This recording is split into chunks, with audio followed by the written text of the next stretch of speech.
آپ کیا سمجھتے ہیں کہ جو ہمارے ساتھ حالات پیش آ رہے ہیں، کبھی مسجدوں کو لے کر، کبھی خانقاہوں کو لے کر، کبھی بزرگوں کے نام کو لے کر، اب ہمارے وقف کی جائیداد کو لے کر، یہ سارے جو معاملات ہیں یہ اچانک آنے والی چیزیں نہیں ہیں.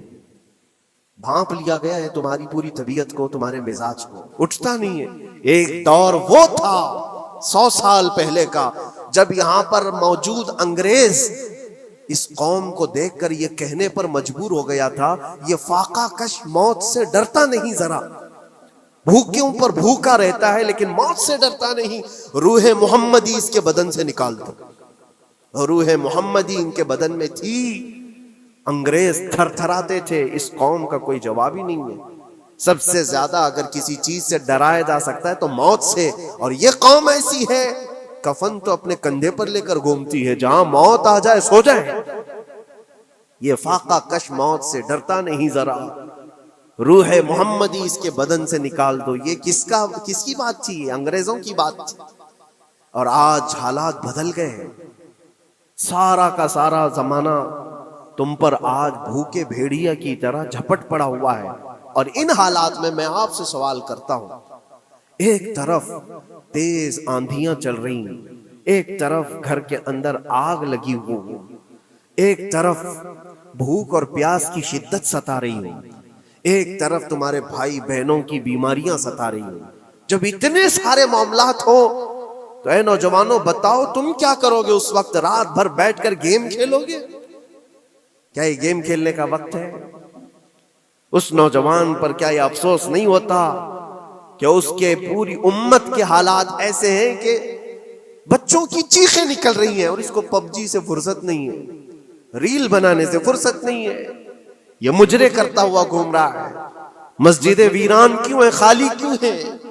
تم نے مسجدوں کو ویران رکھا تو مسجدیں تباہ ہونے شروع ہو گئیں، دوسروں کی نظر ہونے لگ گئیں اور اس پر لوگوں کی غلط نظریں پڑنے لگ گئیں. آ جاؤ اے مسلمانوں میرے مصطفیٰ کریم صلی اللہ تعالی علیہ وسلم کی ہدایات پر. ایک بات چیلنج کے ساتھ کہتا ہوں، تمہارا نام اگر نبی پاک صلی اللہ علیہ وسلم کے نام سے جڑا ہے تو یہ چیلنج کے ساتھ میں کہتا ہوں، اس رہتی دنیا میں تمہیں پوری طاقتیں مل کر وہ عزت نہیں دے سکتی جو میرے مصطفیٰ کے قدموں کی وابستگی دے گی. کوئی تمہیں عزت نہیں دے سکتا. تمہیں وہیں آنا پڑے گا، اسی پوائنٹ پر آنا پڑے گا جہاں پہنچ کر کے خالد بن ولید نے عزت پائی تھی. اسی نقطے پر آ کر جمع ہو جاؤ جہاں عمر پہنچے تھے تو فاروق اعظم بن گئے تھے. اسی نقطے پر آ جاؤ جہاں علی پہنچے تھے تو حیدر کرار بنے تھے. ہر ایک کو عزت اسی بارگاہ سے ملی ہے. اور جو کچھ بھی معاملات ہو رہے ہیں اس کی ایک وجہ یہی ہے، ناموس رسالت پر تم نے ہلکے پن کا اظہار کیا تو پھر ہمارے سارے مسئلے داؤ پہ لگ جائیں گے. سارے مسئلے. یہ تو وقف ہے. ابھی دیکھو آگے کل تمہاری اذانیں نشانے پر ہیں، تمہاری جماعت کی نمازیں نشانے پر ہیں، تمہاری مسجدیں بھی نشانے پر ہیں کہ تم اپنے گھروں پر بھی جمعہ پڑھ سکتے ہو، چھتوں پر بھی نمازیں پڑھ سکتے ہو. یہ سب معاملات آئیں گے. برقع، حجاب، ٹوپی، داڑھی ویسے ہی چل چکے ہیں مسئلے. ہر چیز نشانے پر ہے. ارے تمہارے کھانے بھی نشانے پر ہیں، تم کیا کھاؤ گے کیا بچاؤ گے یہ بھی نشانے پر ہے.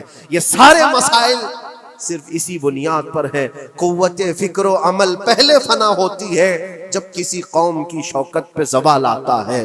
اور یہ ایک بات یہ بھی میں بتا دوں، اقبال نے سچ کہا تھا، ان کے جو ہم غلام تھے خلق کے پیشوا رہے، ان سے پھرے جہاں پھرا پھر آئی کمی وقار.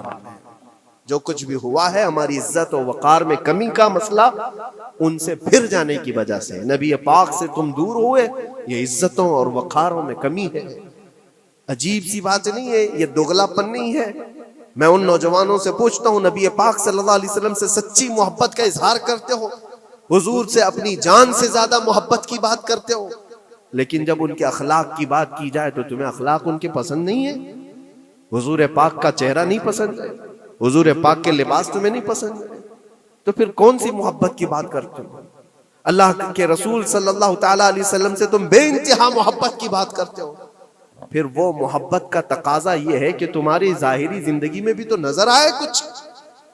محبت کا تقاضا یہ ہے. تم شرما جاتے ہو، دنیا کیا کہے گی مجھے، دنیا کیا کہے گی، دقیانوسی کہے گی، فنڈامنٹل کہے گی، پرانے زمانے کا کہے گی میں چہرے پر داڑھی رکھ لوں تو لوگ مجھے پتہ نہیں کیا کیا کوسیں گے. تم نے دنیا کے لیے اپنے آپ کو بدل لیا, یہ نہیں سوچا کہ یہ وہی دنیا ہے جو 4 دن کے بعد میری دوستی کو لات مارے گی اور 4 دن کے بعد مجھے قبر میں رکھ کر کے منو مٹی پر دبا دے گی, اور مجھے جانا تو ہے پھر قبر میں منہ دکھانا ہے تو اسی مصطفیٰ کو دکھانا. جہاں یہ نہیں پہنچ سکتے وہاں رسول پاک ہوں گے. محشر کے میدان میں جہاں کوئی سہارا نہیں ہوگا اس وقت رسول پاک تمہارا ہاتھ پکڑ رہے ہوں گے اور تم نے ان کا خیال نہیں کیا. آ جاؤ اسی نقطے پر, اسی پوائنٹ پر جہاں ہماری کامیابی مضمر ہے. میں صرف اور صرف اپنے بیانوں میں یہی چیز عرض کرنا چاہتا ہوں, صرف اتنا چاہتا ہوں اے نوجوانوں, جس کے نام سے تم آباد ہو اس نام کے ساتھ صحیح معنوں میں جڑ جاؤ, کیونکہ قرآن کا وعدہ ہے وَلَا تَهِنُوا وَلَا تَحْزَنُوا وَأَنْتُمُ الْأَعْلَوْنَ إِن كُنتُم مُؤْمِنِينَ. گھبراؤ مت, پریشان مت ہو, تم سب سے زیادہ بلند رہو گے. اگر اللہ نے فرمایا ہے تو یہ 100% حق ہے. اللہ نے فرمایا ہے تم سب سے زیادہ بلند رہو گے, لیکن آگے رب فرماتا ہے ان کنتم مؤمنین, اگر تم سچے ایمان والے ہو جاؤ. اور ایمان کس کو کہتے ہیں؟ لا یؤمن احدکم حتی اکون احب الیہ من والدہ وولدہ والناس اجمعین. میرے آقا فرماتے ہیں ایمان اس وقت تک کمپلیٹ نہیں ہوگا جب تک تم اپنے ماں باپ اولاد اور ساری دنیا سے زیادہ مجھ سے محبت نہ کرو. یہ ہے. اور اخیر میں یہی کہوں گا, ہر مسئلے کا حل, سارے تمام ایشوز کا خلاصہ, علاج ایک ہی چیز میں ہے کہ محمد سے وفا ہونا ہے. تو ہم تیرے ہیں, یہ جہاں چیز ہے کیا, لوح و قلم تیرے ہیں. لوگ انتظار میں ہیں, بہت سارے لوگ یہ پوچھتے بھی ہیں ہمیں کیا کرنا چاہیے, ہمیں کیا کرنا چاہیے. ظلم پہ ظلم ہوتا جا رہا ہے. ظالم اپنے انجام پر ضرور پہنچیں گے, کیونکہ قرآن میں اللہ کا وعدہ ہے وَسَيَعْلَمُ الَّذِينَ ظَلَمُوا أَيَّ مُنْقَلَبٍ يَنْقَلِبُونَ. ان قریب ظالم یہ دیکھ لے گا کہ اللہ اس کو کس پلٹی پر پلٹائے گا, کس کھائی میں گرائے گا. اسے اندازہ بھی نہیں ہوگا, اس کے بنے ہوئے جالوں میں وہ خود پھنسے گا. ظالموں کی ایک لمبی تاریخ ہے اور ان کو بھی پڑھنا چاہیے جو آج ظلم کر رہے ہیں. لیکن تمہارا کردار کیا ہو, اس سلسلے میں جو ہمارے بچے یا نوجوان سوال کرتے ہیں کیا کرنا چاہیے. پہلے سب سے پہلی چیز میں یہ کہتا ہوں, جتنا کھو چکے, جتنے جا چکے اور جو اب برباد ہوا ہے, اس چیز پر منتھن کرنا, اس چیز پر بیٹھ کر میٹنگ کرنا, اس سے پہلے میں چاہتا ہوں کہ آگے ہونے والے نقصانات سے پہلے اپنے آپ کو بدل لو. آگے جو بڑے حادثات آنے والے ہیں, آگے جو بڑی آندھیاں آنے والی ہیں, اس سے پہلے اپنے دروازے ٹھیک کر لو, اپنی زندگیاں سدھار لو. جو ہو گیا ابھی یہ نقصان تو بہت بڑا نقصان ہے امت کا. جو کچھ بھی ہوا ہے, مسجدیں, معبدیں, خانقاہیں, مزارات, اولیاء کی ذات, بزرگوں کے نام, قرآن, اسلام, دین, یہ ساری چیزوں پر جو حملے ہوئے, لیکن آگے چل کر کے تمہارے وجود پر سوال ہوگا, تمہاری نسلوں پر سوال ہوگا, تمہارے علم دین پر سوال, تمہاری محراب پر, تمہارے ممبر پر. کل کو دیکھنا یہ آزادی بھی ختم کر لی جائے گی, ممبر سے کوئی کھلے عام بول بھی نہیں سکے گا.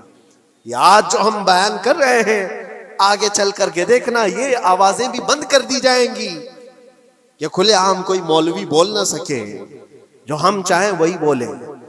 میرے عزیزوں, اس وقت کے ان حادثوں سے بچنے کے لیے میں کہتا ہوں ابھی اپنے آپ کو بدل لو. مسافروں رویش کارواں بدل ڈالو, اٹھو وگرنہ حشر نہ ہوگا پھر کبھی, دوڑو کہ زمانہ چال اپنی چل گیا. اللہ کریم ہم سب کی قوت فکر و عمل پھر سے عطا فرمائے. رب تبارک و تعالی ہمیں اتحاد و اتفاق نصیب فرمائے. رب تبارک و تعالی دامن مصطفیٰ میں سارے مسلمانوں کو جمع ہونے کی توفیق عطا فرمائے. گنبد خضرا کی چھاؤں میں مولا ہمیں عزت و وقار عطا فرمائے. رب تبارک و تعالی ظالموں کو جلد ان کے ٹھکانے پر پہنچا دے. اے کریم خدا ارحم الراحمین, مولا ہمارے شعائر اسلام کے ساتھ جو کچھ بھی ہو رہا ہے غیب سے تو مولا مدد کے اسباب پیدا فرما دے.